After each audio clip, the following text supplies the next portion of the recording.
Você chegou a visitar lá o Projeto Portal Sim, na época, sim. né? Fui em 2000, fui em 90, em 99 lá. Foi o início, ele começou em 97. Sim, em 97 eu já nas palestras. Sim. E aí tava passando na TV. Naquela fase, ele não tinha colocado realmente tudo que seria o projeto. Ele estava começando, ele foi orientado para isso. Sim. Então ele seguia estritamente o que deveria ser feito naquela época, que era trabalhar com energia de cura.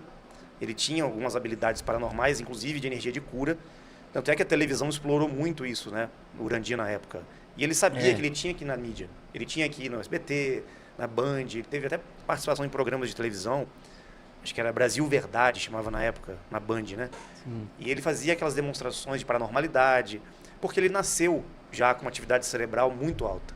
Assim como outros paranormais também, se você for fazer experimentos, né, para medir a atividade cerebral dessas pessoas, eles têm picos de ondas cerebrais muito altas e mantêm dentro de uma sincronicidade essa frequência. Por isso que eles conseguem com a mente interagir na matéria. São habilidades que qualquer um pode desenvolver, né? Já foi mais comum em outras épocas, outras eras, né? Só que hoje a gente está limitado devido a algumas situações que, infelizmente, ou felizmente, né? Porque Sim. senão seria um estrago maior ainda. Imagina várias pessoas com habilidades, pessoas com tendência ao lado negro da força, né? Iriam fazer um estrago no mundo. Imagina esse pessoal aí lá de Brasília com habilidades paranormais. Nossa Senhora. Então, seria um estrago. Agora, ele desde criança, essa história que ninguém sabe, né? Ele desde criança ele foi contatado. Ele nem sabia o que ia acontecer diante desse trabalho gigantesco que está acontecendo hoje, que é Dáquila, né? E mais ou menos com 13 anos de idade, uma luz entrou no quarto dele. Ele morava no interior, fugiu o nome da cidade agora, Marabá Paulista, né? E uma luz violeta entrou pelo quarto dele, pelo teto, e ele, segundo ele conta, ele foi levado por essa luz. Mas não de forma astral ou projeção extrafísica, não, fisicamente. Ele foi abduzido, literalmente, né? Ele acordou numa espécie de maca e sentiu como se fosse uma espetada assim, na nuca dele. E ele era criança, 13 anos ali, pré-adolescente. Imagina, uma criança morando na roça, com vários irmãos, uma família humilde, simples. De repente... É verdade. Era no mesmo lugar ali. Eu lembro do irmão dele, do Jurandir. Jurandir, Então, assim, são pessoas muito humildes, muito simples. Né? E eles tinham essas experiências lá naquela região. Os pais dele não tinham ligação nenhuma com ufologia, nada. Nem ele, né? E ele teve essa experiência. Só que depois disso, quando ele voltou, ele começou a perceber que ele estava diferente. Que ele começou a realizar alguns fenômenos. E ele não tinha um controle dessas habilidades. Por exemplo, ele ia comer, pegava o talher, o garfo entortava na mão dele. Ele ficava com raiva, explodia copo, prato. Então ele não tinha ainda o controle dessa frequência. A TV. Na época, né? E ele, perdido ali, muitas vezes, né, sem conseguir entender o que estava acontecendo, ia para a igreja, o padre queria exorcizar ele, queria fazer aqueles trabalhos. Foi taxado de louco, de esquizofrênico, enfim. Como você sabe como é que o sistema age. Né? E ele era diferente.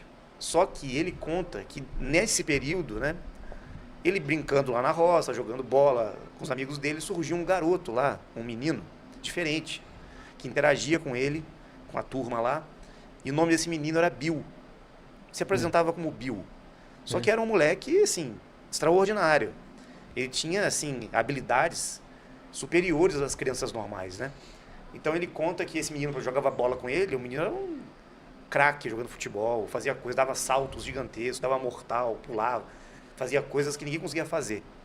E um dia esse menino, ele ficou tão curioso, né, para saber quem era esse garoto, porque ele ia embora e ninguém sabia onde ele morava no final do dia.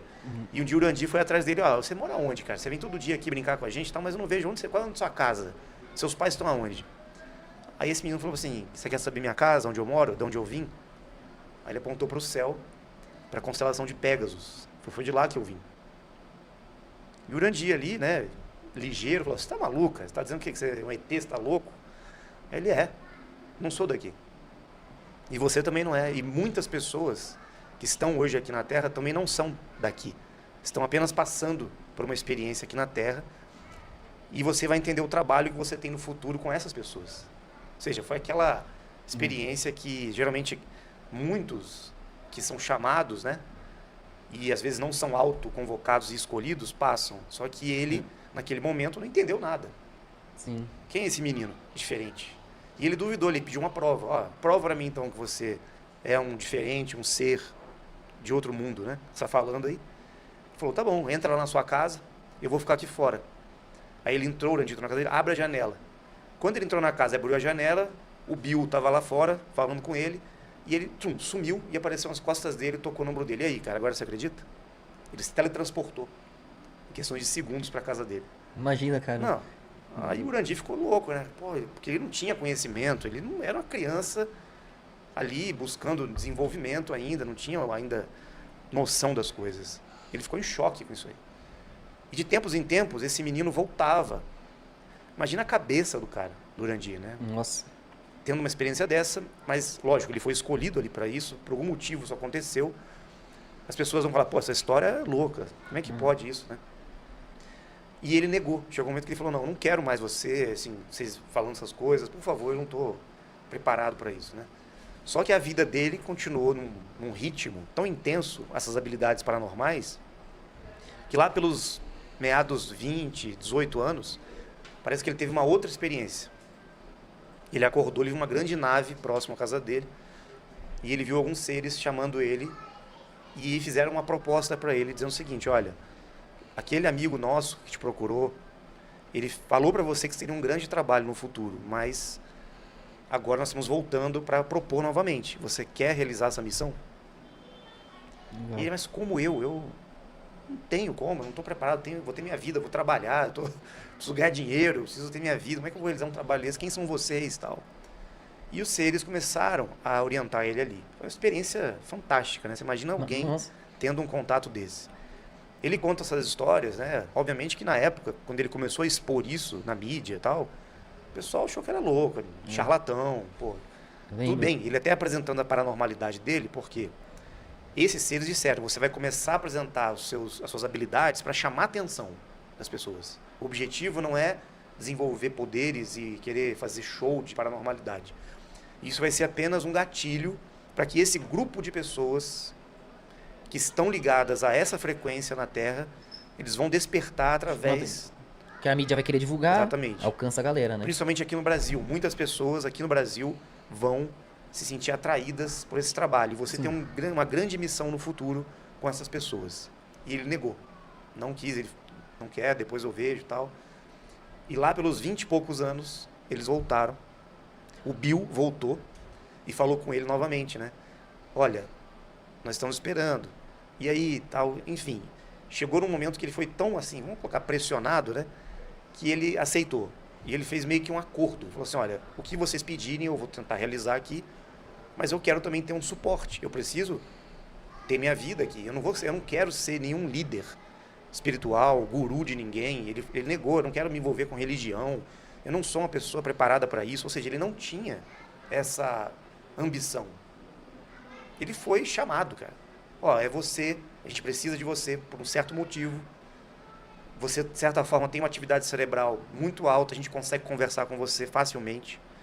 Porque a frequência que ele gera... Da sintonia, né? A sintonia. Ele abre uma frequência que ele consegue sustentar um contato físico. Sem desmaiar, sem ficar doido, né? Com os seres.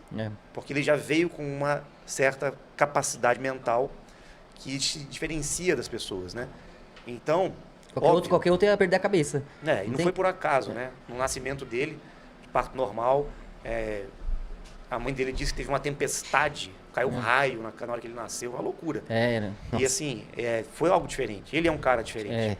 Só que é um cara muito simples, uma pessoa que não tinha nenhum tipo de condicionamento da sociedade, do mundo, ou seja, não tinha um ego estruturando ali, baseado em traumas, em coisas.